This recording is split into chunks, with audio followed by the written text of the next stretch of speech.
Well, good morning. I hope you're having a wonderful day. My name is Dr. George Sparks, and this is Biblical Archaeology from the Ground Down, sponsored by Bible Interact. Last week, I had a very interesting day. It kind of hit me by surprise, and I would like to share it with you.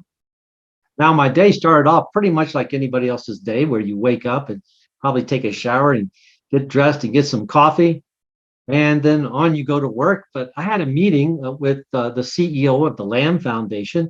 His name is Mr. John Mancini. So while I was over at his house, we were looking over some museum artifacts and discussing whether we also want to add to the collection, the Near Eastern archaeology collection, also add American history.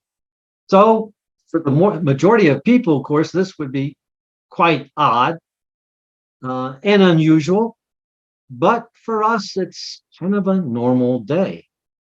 We were looking at newspapers printed by none other than Benjamin Franklin, and also a 20 shilling note, once again, printed by the man Benjamin Franklin. And then besides that, we had two other unique items.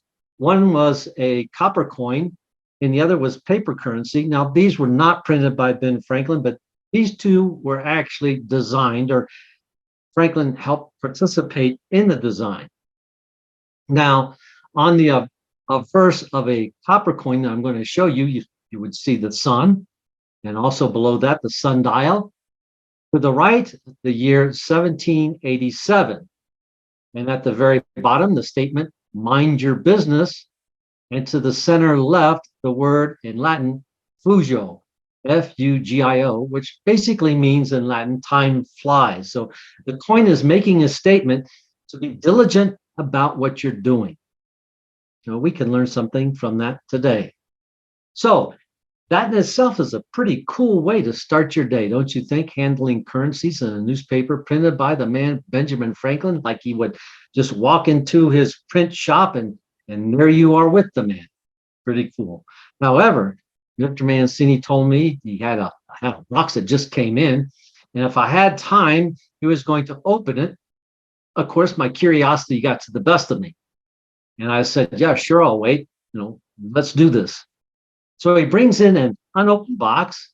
He brings it into the room and puts it on the counter of his kitchen counter, the center island, if you will, and he begins to open it. Now, without further ado, and I don't want to give this away, without further ado, I'm going to let you enjoy this with me because I actually videoed the event. Now, I'm going to give you a hint. I usually give everybody a hint. Before you play this video, it's especially interesting because at this very time in the movie theaters, they are showing the blockbuster hit Oppenheimer. That scientist from Los Alamos, and of course, I'm from New Mexico. And to most young people, this sounds like it's some kind of a nerd fest of scientists when they think about a movie about Oppenheimer. But however, I know you're going to enjoy this. So sit back, relax, and have a great day. You never know how your day is going to unfold. Here we go. Okay, I'm in the house of Mr. John Mancini, and he's opening a box. And you're not going to believe what's in this, so I got to share it with you. Because there's a movie that just is out, and it's called Oppenheimer, and we're from New Mexico, and of course, we're all familiar with Los Alamos and the activity during the 1940s to develop the atomic bomb. And one of the professors that came to the United States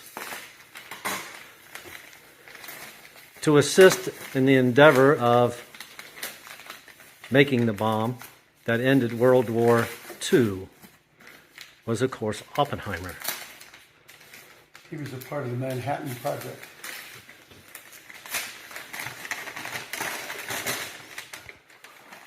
I'll move this out of the way.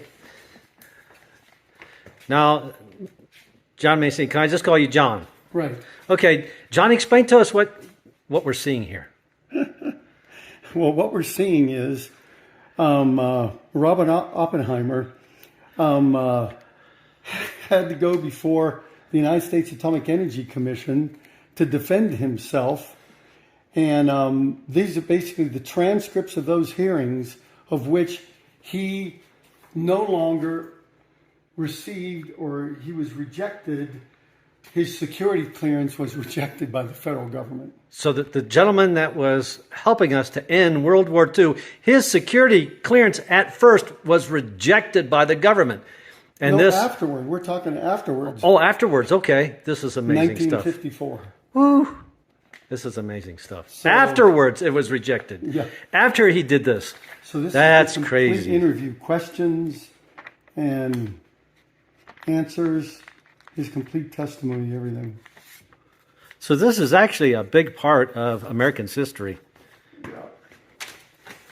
What happened to Oppenheimer? His security clearance was rejected? Here it is. First edition of the official AEC transcript of its 1954 hearing to contest Oppenheimer's security clearance, with nearly 30 hours of testimony by Oppenheimer, along with Edward Teller, George Kennan, and many more, ultimately stripping Oppenheimer of his security clearance, transforming the father of the atomic bomb into a scientist martyred like Galileo. Wow, that's intense. So I'd like to thank you for watching the video with me and participating in this very unique event as if you were there, unboxing the transcripts of the court case of Oppenheimer. Now, if you haven't seen the movie, you go and see the movie, and this will be very important to you. All right. So my name is Dr. George Sparks. This is Biblical Archaeology from the Ground Down. Remember to like and subscribe, and have a great day. Thank you.